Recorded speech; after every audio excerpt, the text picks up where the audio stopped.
They said, do they know that they're the Songhai people? So the plantation owners who traveled over there to seek his advice said, well, of course they know that they come from the great Songhai Empire. Well, that's your problem. You can't let them know that they came from greatness, from grandeur, from beauty. Ask a Black American where their great-great-grandparents came from, and you'll often hear a pause, then a guess. Maybe Africa, maybe somewhere West African, maybe just a shrug. But it's not because they don't care. It's because the truth was ripped from them systematically, intentionally, and violently. Centuries ago, a name, a language, a home, and a people, all stolen in a single transatlantic voyage. But what's even sicker is how every step afterward, from plantations to paperwork to public schools, was designed to make sure that erasure lasted forever. This wasn't history lost in time. This was memory destroyed on purpose. So why Black people don't know their origin? Let's find out. When those slave ships left the African coast, they weren't just carrying bound bodies. They were exporting people stripped of remembrance. And this is where the sickness begins. Not in the physical chains, but in the ritual erasure of lineage. Before a single foot touched American soil, the project to wipe out memory had already begun, not for the sake of logistics, but for domination. Every person loaded into those hulls had once belonged to something. A lineage, a clan, a sacred rhythm of time passed through ancestors and oral wisdom. Many came from societies that measured life not in years, but in names, totems, and stories passed from grandmother to grandchild. In the Igbo, Wolof, and Ashanti traditions, your identity wasn't something you created. It was something you inherited. To know who you were was to know who came before you. So what did the slave traders do? They didn't just kidnap, they served. They intentionally prevented enslaved Africans from carrying any names, symbols, or heirlooms that would connect them to the past. Many were intentionally mixed with strangers, not because it was easier to transport them, but because shared languages or clan ties were seen as threats. If a group of people could remember who they were together, they might organize, they might resist, they might reclaim it. And that was unacceptable to the empire of profit. But this wasn't just psychological warfare, it was a spiritual attack. Because in many West African belief systems, your ancestors weren't just the past, they were living forces, protectors, voices in dreams and rituals. Severing you from your family wasn't just cultural, it was like cutting the cord to the divine. Suddenly, people who once had dozens of generations guiding their steps now found themselves cast into silence, unable to call on a name, a face, or a grave. And it wasn't random. The system relied on this. Enslavers weren't afraid of rebellion because of weapons. They feared memory. Memory is what makes people dangerous. Memory is what makes people refuse to accept chains. It's what fuels uprisings, cultural continuity, and revolutionary identity. That's why the greatest weapon of the transatlantic slave trade wasn't the whip. It was forgetting. Even more cruelly, the enslaved weren't just prevented from remembering their past, they were also forced to build a new reality where that past could never fully return. In plantation fields, a Yoruba priest might work next to a Congo fisherman and a Fula horseman, and they would have no way of knowing they might have shared ancestors just 200 miles apart. Instead, they were forced into a new role: property. That was the only identity allowed. And so, with no names, no stories, no rituals, no context, generation after generation of Black Americans were born into a world where they were expected to exist without roots. But the nightmare didn't stop on the ships. Once in America, the system found even more ways to burn every remaining trace. Once the enslaved reached American shores, their transformation into property wasn't symbolic. It was brutally administrative. The ancestors who once walked through sacred groves, bore the names of clans, and danced in tribal rituals were now lines in an account book. The erasure of identity wasn't just cultural, it was converted into profit. On paper, black people became inventory. Ledgers replaced family trees. Plantation owners didn't ask, "Who are you?" They asked, "How much are you worth?" And the answers were chilling. Male, age 17, strong back, $450. That was your existence now, not a name, not a homeland, just a market value beside a cotton field. And while the Middle Passage may have severed the connection to the past, the American plantation system ensured that no new roots could grow. Births weren't recorded for meaning, they were recorded for inheritance. Children weren't celebrated, they were anticipated investments. Future labor counted before their first breath. Marriages weren't legal. Families weren't recognized. Splitting families apart was a business strategy, a form of social control. If you had no kin, you had no shield. If you had no lineage, you had no claim. But the most chilling fact, this wasn't considered abnormal, it was standardized. Across the South, slave schedules, census tallies, and ownership documents began to build an entire bureaucracy around dehumanization. Black people were systematically removed from history, not by forgetting, but by substituting humanity with data. And this data was always incomplete, fragmented, or deliberately distorted. Ages were guessed, names changed on a whim, identities falsified to prevent escape or rebellion. This made tracing ancestry nearly impossible for future generations. How can a great-great-grandchild find their origins when their ancestor's real name was never written down? When entire family lines were broken, sold, renamed, and moved across states like cattle. Even worse, the very structure of American record-keeping told black people they didn't matter. While white landowners had deeds, records, signatures, and grave sites, enslaved people had no proof they ever existed, let alone who they descended from. Many today can trace their white lineage back centuries, but for millions of black Americans, the trail goes dark by the mid-1800s, as if their families simply blinked into existence during slavery. But this was no accident. It was the design. The system didn't just refuse to recognize your identity, it made sure future generations would inherit that same blankness.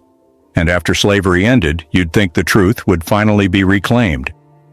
But what followed next was even more devastating. An education system and cultural narrative that told black children they had no past worth knowing. By the time slavery was legally abolished, the chains had already sunk deep, not just into bodies, but into minds. And that was the point. The physical shackles were removed, but they had been replaced with something far more effective. A system that taught black children to forget who they were before the plantation. What wasn't wiped out on the ships or in the ledgers was finished off in the classroom. After emancipation, the newly freed were given schools, but not the truth. The very idea of educating black children came with conditions. You can learn, but only what we allow you to know. And so began a mass social experiment in intellectual containment. Textbooks in the South glorified Confederate leaders. Northern schools barely touched on slavery at all. Africa was a blank continent, sometimes mentioned only for its jungles, its savages, or its darkness. Never its kingdoms. Never forget its knowledge. For most black children growing up in the U.S., history class didn't start with them. It started without them. The syllabus was built like a wall. Ancient Greece, Rome, the Enlightenment, the Founding Fathers. All white, all Western, all framed as the beginning of civilization. Meanwhile, African civilizations like Mali, Axum, Congo, or Benin were left out completely, as if black people didn't exist until they became slaves. And if Africa was mentioned, it was often reduced to a caricature: drums, huts, and famine. Never Mansa Musa, the richest man to ever walk the earth. Never Timbuktu, where scholars studied astronomy and medicine while Europe was still burning witches. Never the queens who led armies, the architects who built stone cities, or the healers who practiced science long before the term existed in English. The result? Generational amnesia disguised as education. A child growing up in the 1920s or even the 1970s might go from kindergarten to college without ever learning their ancestors had empires, not just chains. And even when black educators tried to include that history, they were dismissed, defunded, or fired. The message was clear. You're allowed to exist, but not to know where you come from. And over time, that silence did its job. People stopped asking, stopped searching, because how do you look for something when the world has told you for generations that it never existed? But the most dangerous part? The damage wasn't only internal. As the curriculum erased Africa from its pages, so did the wider society erase it from its respect. Black names, languages, clothing, and even skin were mocked as primitive. And in place of pride, a generation was handed shame. Not because of anything they'd done, but because of what they'd been told to forget. And just when you think it couldn't go deeper, it does. Because even today, the most advanced tools, DNA, technology, and science, still leave Black Americans chasing shadows with no clear map of home. After generations of silence in classrooms and invisibility in records, many Black Americans turned to the one thing that promised answers without bias: science. DNA testing kits, Ancestry, 23andMe, and African Ancestry exploded in popularity with a simple promise: we can tell you who you are. And for a brief moment, it felt like redemption. Spit in a tube, wait a few weeks, and finally, the mystery of origin could be cracked. 33% Nigerian, 21% Ghanaian, 16% Bantu peoples of Southern Africa.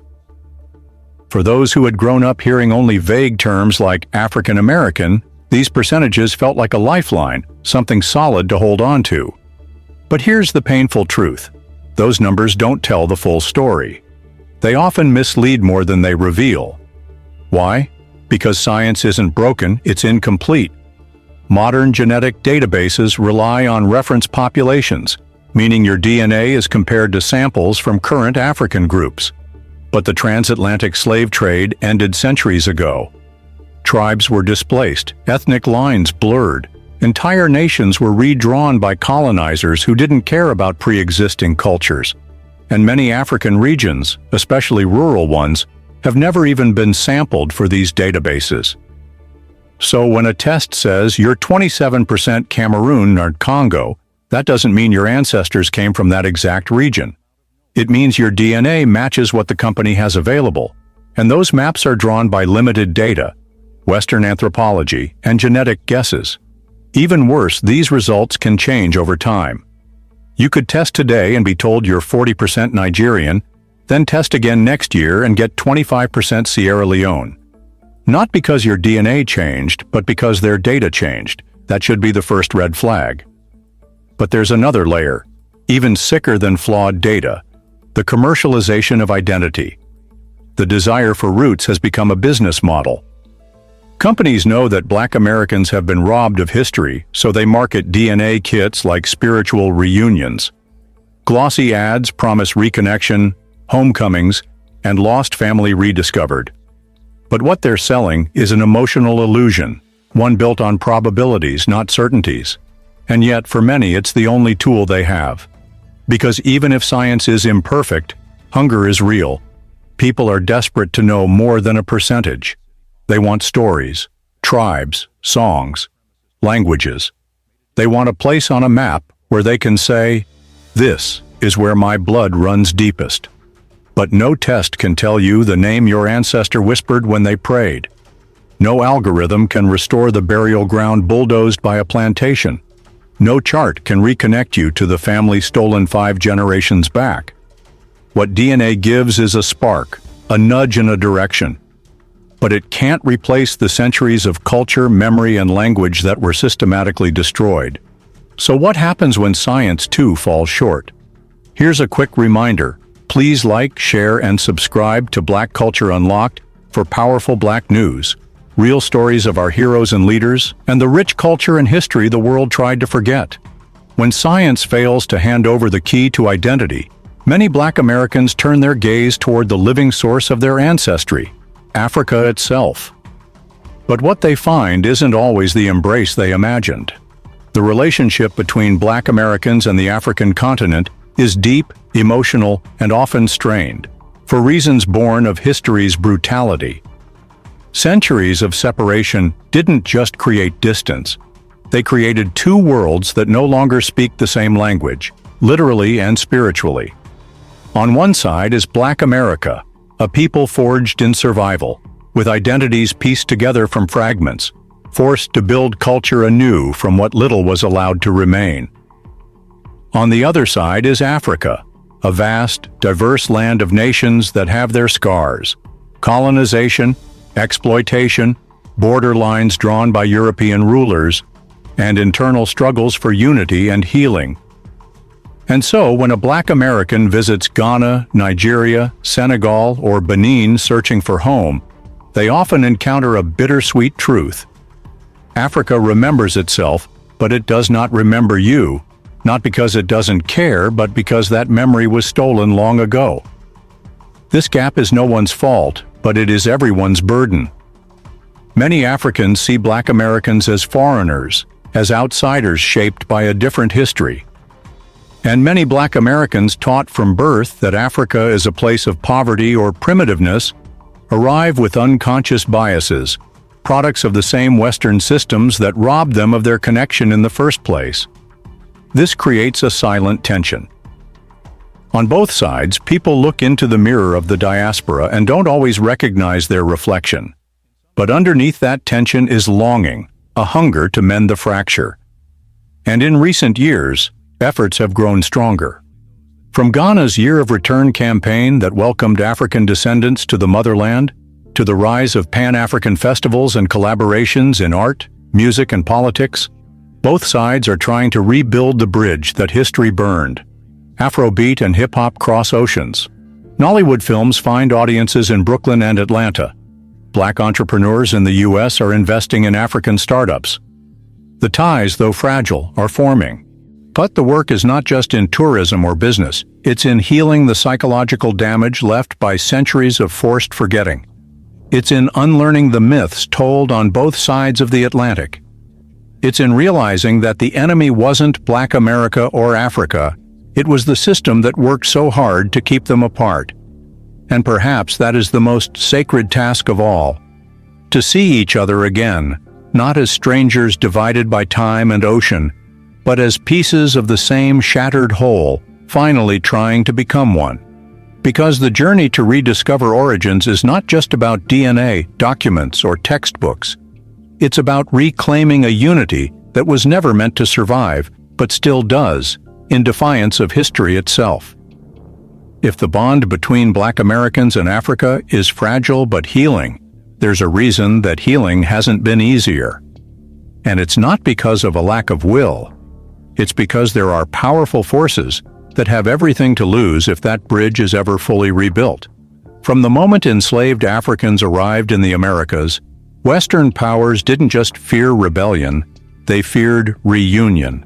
A connected diaspora is a powerful diaspora, one that can move money, knowledge, and politics across continents, one that can reshape the narrative of what it means to be Black in a world built on Black exploitation.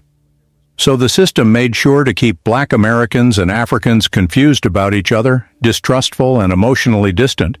One of the most effective weapons? Media.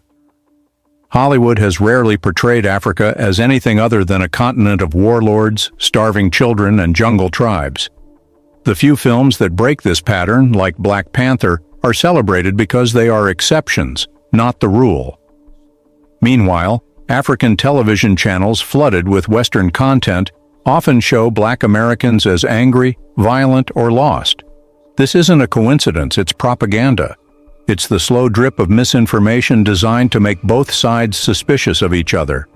But it goes even deeper. Global politics has historically operated on a divide and exploit model. The West doesn't want a strong Africa, and it doesn't want a unified Black global consciousness. That's why Pan-African movements were monitored, undermined, and, in many cases, killed off.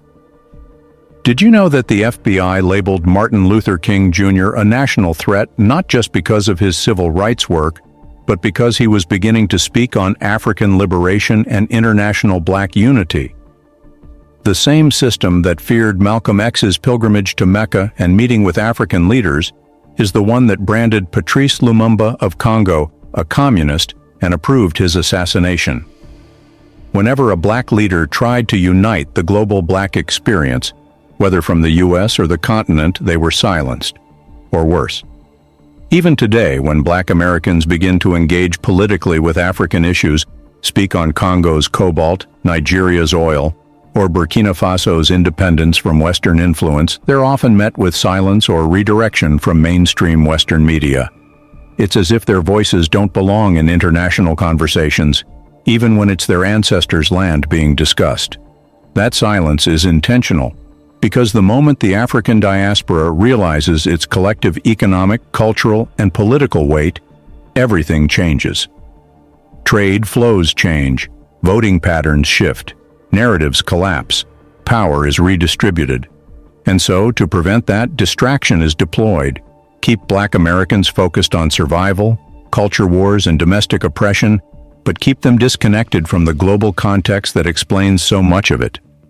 Make Africa feel far away, make its problems feel unrelated, and by doing so, make sure the wound never fully heals. But despite the pressure to stay divided, the movement for reconnection hasn't stopped. It's simply gone underground, through books, music, spirituality, and digital communities. Because the truth is rising, and as that truth rises, it begins to shine a light on the one remaining system that holds all the pieces of the past hostage: Western institutions of memory and control. After centuries of severance, the search for origin has turned desperate. But what if the missing pieces, the artifacts, the names, the languages, the family connections, haven't been lost at all? What if they've simply been taken?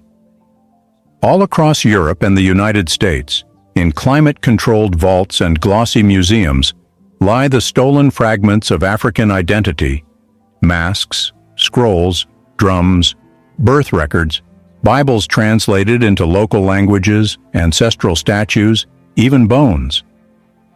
These aren't just relics of a forgotten time.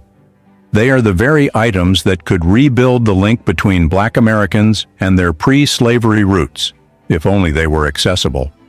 But they're not, because from London to Paris to Washington, institutions built on empire are still hoarding the memory of the people they once enslaved. The British Museum alone holds over 90,000 African objects. France has tens of thousands more. These were not gifted. They were looted, ripped from shrines, libraries, and royal houses during colonization, war, and missionary campaigns. And to this day, they remain behind glass or in archives that are under review for repatriation, a process that conveniently moves at the pace of molasses. But here's what makes it sicker. Many of these items contain the exact cultural DNA black Americans have been looking for.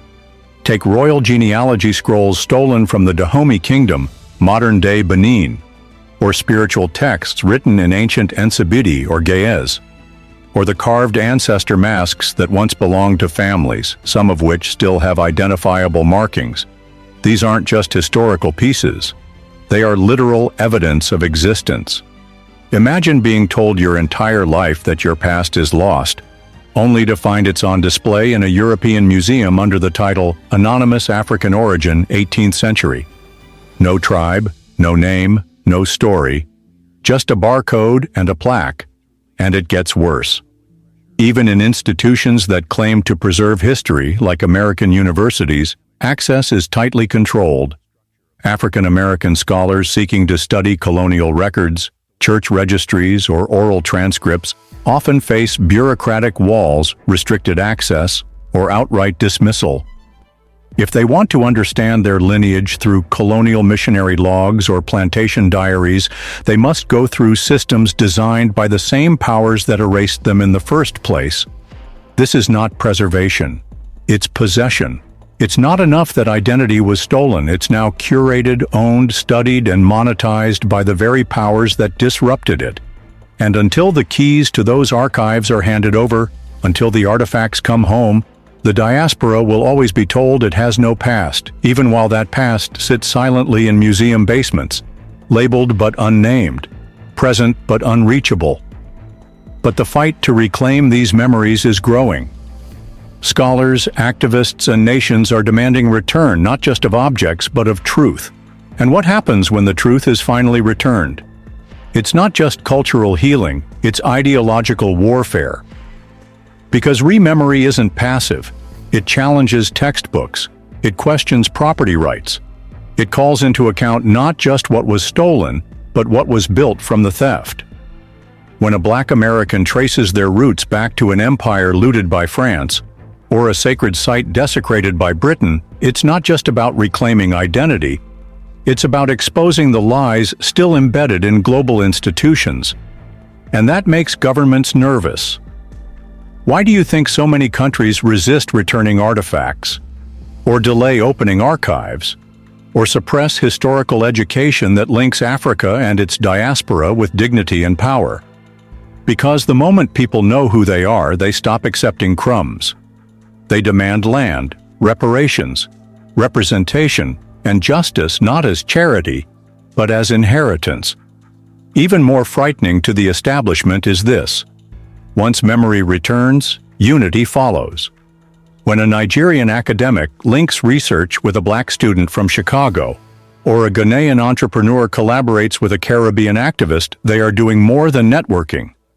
They are stitching together what colonialism and slavery worked relentlessly to tear apart. Rememory becomes the seed of PanAfricanism. And PanAfricanism, at its core, is a threat to Western hegemony. Because it means Africans and their descendants speaking for themselves, trading with each other, building media that tells the truth, and creating systems that don't require Western validation to function. It means replacing charity with solidarity, replacing aid with alliance, replacing trauma with purpose. That is why Rememory is feared. Not because it's emotional, but because it's strategic. And the more people remember, the harder it becomes to control them. People with no past can be molded. People who remember who they are, they resist. So in a world built on the Black diaspora's disconnection, even the act of remembering, of saying I am not just a survivor, I am a descendant, becomes a revolutionary act. And as that revolution of memory spreads, it doesn't just heal individuals, it starts to rewrite history itself. Once memory becomes a threat, it doesn't stay quiet. It moves, it speaks, it sings. And in today's world, it is doing something even more powerful. It's performing itself on the global stage. The revolution of Rememory hasn't just stayed in books or private DNA results. It's spilled out into music, fashion, protest, and public imagination. Because culture, more than any institution, has become the language through which stolen memory is now being reclaimed. Take music. Listen to the rise of Afrobeats in global charts, the way Black American hip-hop samples traditional African drum patterns, or how Caribbean soca pulls rhythms from Yoruba chants. This isn't just cross-cultural fusion, it's an ancestral echo. A scattered people relearning the beat their ancestors were forced to forget. Artists like Burna Boy, Thames, Kendrick Lamar, and Janelle Monáe aren't just creating entertainment. They're stitching together centuries of separation with every track. The moment a Black teenager in Detroit nods their head to a rhythm born in Lagos or Accra, the lie of disconnection begins to unravel. Fashion, too, has become a form of rebellion. The resurgence of kente cloth, cowrie shells, tribal prints, and natural hairstyles isn't just style. It's a coded resistance against centuries of erasure. For so long, Black features were ridiculed, and African dress was seen as primitive. But now, those very symbols are center stage at Paris Fashion Week, red carpets, and political rallies. This cultural resurrection isn't nostalgia, it's reclamation. And it doesn't stop with aesthetics. It extends into activism. Movements like Black Lives Matter, NSARS, and Pan-African climate campaigns are not isolated uprisings. They are linked by the memory of collective survival and collective loss. When protesters in Brooklyn chant the names of the dead, and protesters in Nigeria tweet in solidarity, They are engaging in a kind of memory politics, one that bypasses textbooks and makes history alive, immediate, and global. Even technology has become a battleground for remembering. Black creators on TikTok, Instagram, and YouTube are telling the stories schools never did. Digital griots, uploading lost lineages, decoding stolen symbols, teaching forgotten gods. No institution can silence this wave, because the internet gave the diaspora something it hadn't had since the 1400s, a platform without a gatekeeper. In all of this, culture becomes more than expression. It becomes correction. It rewrites falsehoods. It challenges colonial definitions. And more importantly, it inspires a new generation that doesn't just accept who they are, but dares to investigate who they were meant to be. This is how memory wins, not by going backwards, but by pushing forward through every art form, every political moment, every creative spark that refuses to die. And yet, for all this progress, one final question remains. Once Black Americans remember who they are, what will they do with that power? The rediscovery of origin, the reconnection with Africa, the unraveling of lies, they aren't ends in themselves. They are beginnings. A remembered people is a mobilized people. And what comes next is not nostalgia, not revenge, but reconstruction. For generations, Black communities were taught to fight only for survival. Civil rights, basic justice, protection from violence. But now, with memory as armor and truth as compass, a new vision is emerging, one that asks, what if survival was just the floor and legacy was the ceiling? This shift is already underway. We see it in the growing investment of Black Americans into African economies, not as tourists but as co-builders. Technology hubs in Lagos, Accra, and Nairobi are drawing in diaspora talent. Pan-African conferences are turning from symbolic gestures into strategic coalitions. The idea is simple. If we were once broken apart by force, we can choose to reconnect by design. We see it in education, too. More and more young Black scholars are rejecting Eurocentric frameworks and reconstructing African-centered systems of knowledge, from healing practices to law, architecture to philosophy. The goal isn't just to know history. The goal is to build a future from within it. Even within the U.S., Rememory is sparking a new kind of movement, not just to reform broken systems, but to create alternatives rooted in ancestral knowledge. Schools, cooperatives, land trusts, art collectives, and healing centers are rising spaces where Black identity isn't tolerated but central. The mission is clear: to reclaim everything that was denied, not just the past, but the power to shape what comes next. Because when memory returns, silence dies. And once silence dies, systems tremble. Economic systems, political systems, cultural myths. The same structures that once relied on Black people not knowing who they were must now face the terrifying reality of an entire people waking up with clarity and direction. This isn't just an identity shift. It's a global reorientation, one where Africa is no longer viewed as a source of extraction, and Black America is no longer a community in crisis, but a reunited force capable of rewriting the terms of power. The road to that future won't be easy. It will take imagination, risk, and unlearning. But it begins with a truth so simple it was once considered too dangerous to say, we were never lost. We were taken, and now we're coming back. Do you think unity can save Black people? Will it be considered a win? Let us know in the comment section. Is it too late? Do you want to watch more videos like this one? If so, subscribe to our channel and press the bell icon next to it, because here, we tell the stories no one else will. From ancient African civilizations to modern Black excellence, we reveal the truth, the power, and the legacy they tried to erase. Thanks for watching, and until the next video, stay tuned.